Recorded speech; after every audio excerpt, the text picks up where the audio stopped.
right, both have been to a Super Bowl, but yet to win. Purdy, of course, in 2023 and Hurts in 2022. Mina Kimes joining us now. Mina, great to have you with us. And I'll have you kick us off here, Mina. Who do you think needs the Super Bowl more this year? Is it Hurts or is it Purdy?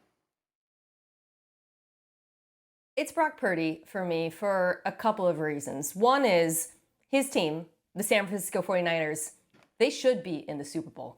That's the expectations for that team. If you're power ranking the NFC, it's really neck and neck for me between them and the Lions. I have the Eagles further down. I have the Packers above the Eagles. So the expectations around this team, the bar for what level they should reach in the playoffs is higher. The other thing with Purdy is I don't think the San Francisco 49ers have a shrinking Super Bowl window. There's still so many stars in the roster. He'll be on the team for a while. Kyle Shanahan's amazing. But it'll probably never be easier for them than it is this year. Brandon Ayuk just got paid. I thought that was the right decision, deserved. However, they're way over the cap next year, and they haven't paid their quarterback. He is going to make over $50 million a year. And when they do that, this all-star team that has been haunting the rest of the NFL over the last few years, they're going to start losing pieces. Right now, however, the band is staying together. They are running it back, assuming Trent Williams gets on the field. And because of that, this season, I believe, takes on outsized importance because the roster is optimized to win right now, and thus there is pressure on Purdy. Yeah, Mina, for me, it's Jalen Hurts. When you look at all the other boxes that have been checked, he obviously got paid a massive contract. He was in the Super Bowl, went toe-to-toe with Patrick Mahomes, fell a little bit short. And then you look at what they did this offseason. I think getting Jahan Dotson was the final move to a really good offseason, including most notably Saquon Barkley, 2 new coordinators. Now he has to show that he is a championship caliber quarterback, worthy of the contract, worthy of being the one piece of continuity. And I thought it was interesting when he talked about, it was insightful about Jason Kelce, and I've been around situations where we've had veteran centers like a Kevin Mawai, a Nick Mangold, a Mike Pouncey, and those are the quarterbacks of the offensive line. He has everything on his shoulders. Really, the last, final, and probably most important step for him to check is that of being a Super Bowl champion. This is a consequential year, we know, for Nick Sirianni. The best way to tamp down the noise is not just to be great in the regular season like they were a year ago at 10-1, but to get to the postseason and win the Super Bowl. I wanted to mention, number one, it's always a beautiful, beautiful thing when Mina and I are on the same page because it just shows that, I mean, I clearly I'm elevating with my knowledge because we know no one knows more than Mina Kimes, okay? So I mean, It's for almost me to like be you went to Yale, too. How about that? That's how I feel about it. That's the closest I ever came to Yale was Mina. But we going to hold on to that. We going to hold on to that. That's number one. Number two, before I even go any further, let me give love to our new colleague, Jason Kelce, wishing him nothing but the best on Monday Night Countdown. And not only that, him and my brother from another mother, the one and only Travis Kelce. Go ahead and get y'all bag with their New Heights podcast. Major, major congratulations to them. Nothing but the best to y'all moving forward. Now let me get to Brock Purdy. The answer to this question is clearly Brock Purdy, Mike T. And here's the reason why. Researching, got my information. Let's look at what Brock Purdy in last season led the NFL in. See, Mina appreciates this stuff. I know she knows it, but she appreciates me articulating it because I show that I'm not completely clueless, okay? So we got a situation.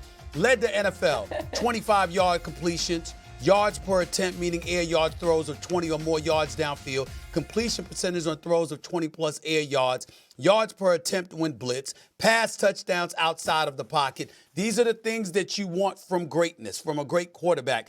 And certainly Brock Purdy has delivered on that level. Not to mention the fact that he had the highest passer rating in 49ers history in 2023. The 2 previous times was 89 when Joe Montana was at 112.4 and they won the Super Bowl, and 1994 when Steve Young was at 112.8 and won the Super Bowl. This man is at 113. Why do I bring all of this up, Mike T? Why do I bring all of this up, Mina?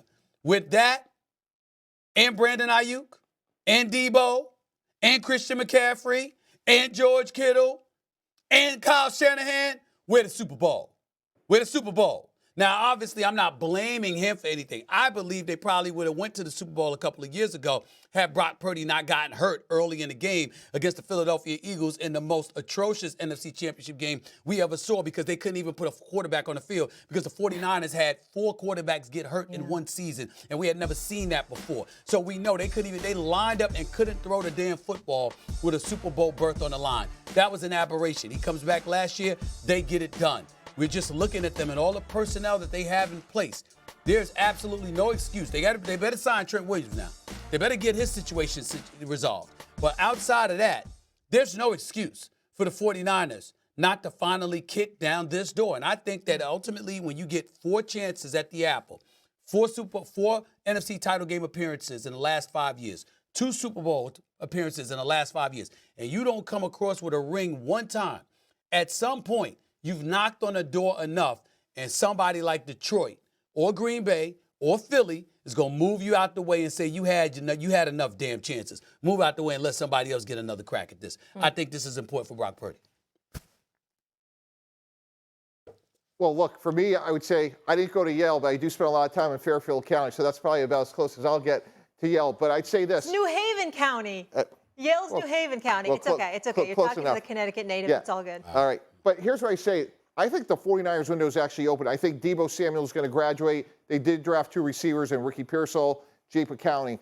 If the Philadelphia Eagles and Jalen Hurts don't get it done this year, that whole thing could look drastically different in a year. And again, to me, when you look at the sequence of his career, Jalen Hurts has checked every box, including playing great in the Super Bowl, but he hasn't won it. And to me, there's so much pressure on him and that situation, including his head coach, that if they don't get it done this year, it could look real differently. Well, that's where we at, Mike T. Last 6 weeks of the season, last 6 or 7 weeks of the season.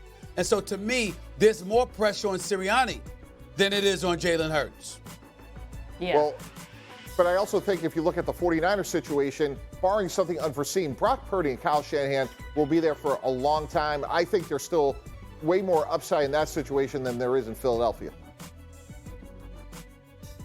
Go ahead, Mina. See, I disagree with you, Mike, because I think that the Philadelphia Eagles, I believe, even if they don't win this year, they're set up for long-term success. Over the last few years, they've drafted some really good players, particularly on that offensive line with Dickens. Now Jurgens steps in. Jalen Carter on the opposite side looks fantastic. Whereas with the Niners, remember when they traded a massive haul for Trey Lance, and then it didn't matter because they found Brock Purdy and they moved on? I actually think, Mike, and you know this, the former GM, it's going to start to matter, because if you look over the last few years, they haven't drafted very well outside of Purdy. There's some role players. I like Jair Brown, for example.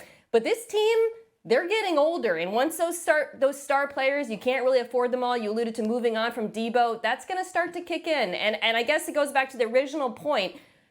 It's never going to be better for this Niners team than it is right now with Brock Purdy making so little money. And I feel like there's a ton of pressure on this franchise. And that's not even getting to the emotional toll that Stephen A. alluded to of losing in the Super Bowl year after year. At a certain point, that hits really hard. Mike? Yeah, I understand what Mina's saying, and certainly I think there's a lot of depth that Philadelphia does have. But again, I think it just goes back to where this team is as fundamentally as an organization, which is, I don't think, Stephen A., that they're going to stop with Nick Sirianni. If this thing doesn't work out, I think this could be a pretty significant rebuild. Whereas I just think, given where Brock Purdy is, look, he'll get a significant extension after his 3rd year this year. But I just think that core will be together. I do think they lose Deebo Samuel, but I think that core does stay together for a while. Well, let's be very, very clear about the Philadelphia Eagles. Jalen Hurts ain't going nowhere. I mean, you have any idea how much of a precipitous drop-off would have to take place for them to move on? Jalen Hurts is the future of the Philadelphia Eagles. A.J. Brown, Devontae Smith, Dallas got it. They're no scrubs. You just acquired Saquon Barkley. You ain't looking for him to go anywhere. I think it's about Sirianni. Mina, if he can't win with them, somebody else will. Mina and Mike T, before we roll here, I think he's what right. other NFC teams, Mina, are you hot on this year? In terms of Lions, the Rams.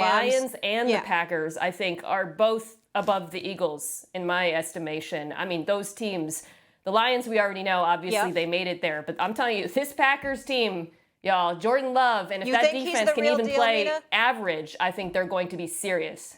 Okay, I'm absolutely. very high on Green Bay.